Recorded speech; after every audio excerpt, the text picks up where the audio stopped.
हाँ तो दोस्तों, इस वीडियो के अंदर हम फाल्कन टेक्नो प्रोजेक्ट के आईपीओ के बारे में बात करेंगे और जानेंगे कि इस आईपीओ के अंदर आपको अप्लाई करना चाहिए या नहीं। चलिए शुरू करते हैं। तो देखिए, सबसे पहले हम ये जानेंगे कि ये कंपनी क्या काम करती है। क्योंकि जो कंपनी 2014 में ये कंपनी स्टार्ट हुई है, यानी कि ऑलमोस्ट अगर हम देखेंगे तो 9 से 10 साल ये कंपनी को स्टार्ट हुए हो चुके हैं। देखिए, जो कंपनी है ये कंपनी इलेक्ट्रिकल और प्लम्बिंग सर्विसेज अपने क्लाइंट्स को प्रोवाइड करवाती हुई नजर आती है। और जिसमें अगर हम मेनली अगर हम सेक्टर्स की अगर हम बात करेंगे तो पेट्रोलियम रिफाइनरीज हो गया, हाउसिंग स्टेट्स हो गया, न्यूक्लियर पावर हो गया, तो ऐसे जो सेक्टर्स हैं उनसे रिगार्डिंग यहाँ पे कंपनी ऐसे सेक्टर्स को यहाँ पे ये कंपनी सर्विसेज प्रोवाइड करवाती हुई हमें यहाँ पे नजर आती है। अगर हम कंपनी के कुछ सर्विसेज की अगर हम बात करेंगे तो देखिए, एयर कंडीशनिंग को इंस्टॉल वगैरह करने का हो गया, फिर पावर और जो लाइटिंग के जो सिस्टम्स वगैरह होते हैं, वाटर सप्लाई एंड ड्रेनेज वगैरह हो गया, तो इससे रिगार्डिंग जो भी यहाँ पे इंस्टॉलेशन की जो सर्विसेज होती है वो ये कंपनी में प्रोवाइड करवाती हुई नजर आती है। अगर हम कंपनी के भी करंटली टोटल एम्प्लॉइज की अगर हम बात करेंगे तो हार्डली 24 एम्प्लॉइज ये कंपनी के अंदर में भी काम करते हुए नजर आते हैं। तो देखिए, एक छोटी कंपनी हार्डली अगर हम देखेंगे तो लगभग 15-20 करोड़ के लगभग का रेवेन्यू का नंबर हमें यहाँ पे कंपनी का नजर आता है। अगर हम यहाँ पे कंपनी के ऑब्जेक्टिव की अगर हम बात करेंगे तो देखिए, सिर्फ वर्किंग कैपिटल की रिक्वायरमेंट से रिगार्डिंग यहाँ पे कंपनी का आईपीओ में आता हुआ नजर आ रहा है। और वैसे भी अगर हम देखेंगे तो यहाँ पे एक नॉर्मली एक सर्विस टाइप की कंपनी में यहाँ पे नजर आती है। तो कोई ज़्यादा यहाँ पे कोई मैन्युफैक्चरिंग से रिगार्डिंग यहाँ पे कंपनी को पैसे की रिक्वायरमेंट नहीं है। तो एक वर्किंग कैपिटल की रिक्वायरमेंट है। एक तरीके से देखा जाए सर्विसेज वाला बिजनेस है, तो मेरे ख्याल से वर्किंग कैपिटल की भी यहाँ पे कंपनी को इतनी ज़्यादा दिक्कत यहाँ पे नहीं होती होगी।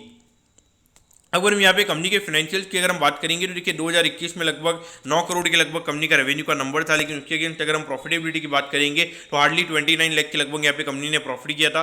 उसके बाद अगर हम देखेंगे तो डबल से भी ज़्यादा यहाँ पे कंपनी का रेवेन्यू का नंबर में होता हुआ नजर आया था। लगभग 22 करोड़ के रेवेन्यू पे लगभग 1 करोड़ 2 लाख के लगभग यहाँ पे कंपनी ने प्रॉफिट किया था।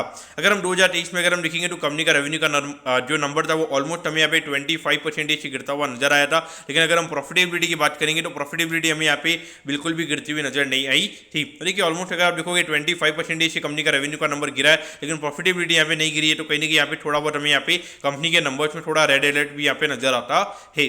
और अगर हम अभी 10 महीने में अगर हम कंपनी के नंबर्स की अगर हम बात करेंगे, लगभग 10 करोड़ के लगभग का रेवेन्यू का नंबर हमें यहाँ पे नजर आता है। इसको अगर हम एनुअलाइज करेंगे तो लगभग 12 से 13 करोड़ के लगभग का रेवेन्यू का नंबर यहाँ पे हो सकता है। और अगर हम प्रॉफिटेबिलिटी की बात करेंगे तो हार्डली 86 लाख के लगभग कंपनी का प्रॉफिट का नंबर है। तो जिसको अगर हम एनुअलाइज करेंगे तो लगभग वही 1 करोड़ 10 लाख के लगभग हमें यहाँ पे कंपनी का नंबर यहाँ पे होता हुआ नजर आएगा। तो कहीं ना कहीं देखा जाए तो हमें यहाँ पे प्रॉफिट के हिसाब से कंपनी को नहीं देखना चाहिए। अगर हम देखेंगे तो पिछले दो साल से ऑलमोस्ट अगर हम देखेंगे जो रेवेन्यू के अंदर हमें यहाँ पे डिक्लाइन देखने को मिल रहा है, वो कहीं ना कहीं थोड़ा रेड अलर्ट हमें यहाँ पे कंपनी के अंदर नजर आता है।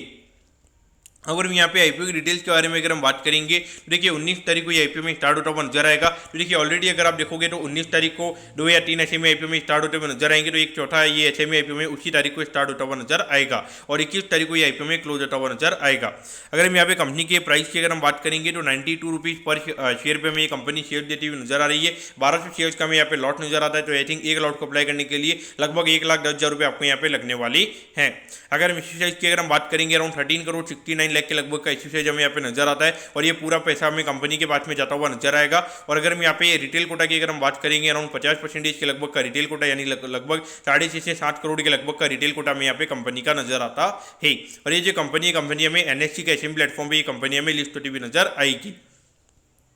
अगर हम टाइम टेबल के बारे में अगर हम बात करेंगे तो देखिए, 25 तारीख को आपको पता चल जाएगा, 24 तारीख को आपको पता चल जाएगा कि आपको अलॉटमेंट मिला ही, यानी कि अलॉटमेंट नहीं मिलता है तो 25 तारीख को रिफंड मिल जाएगा। और 25 तारीख को आपके डिमेट अकाउंट में शेयर आ जाएंगे अगर आपको अलॉटमेंट मिलता है। और 26 तारीख को ये कंपनी में लिस्ट होती हुई नजर आएगी।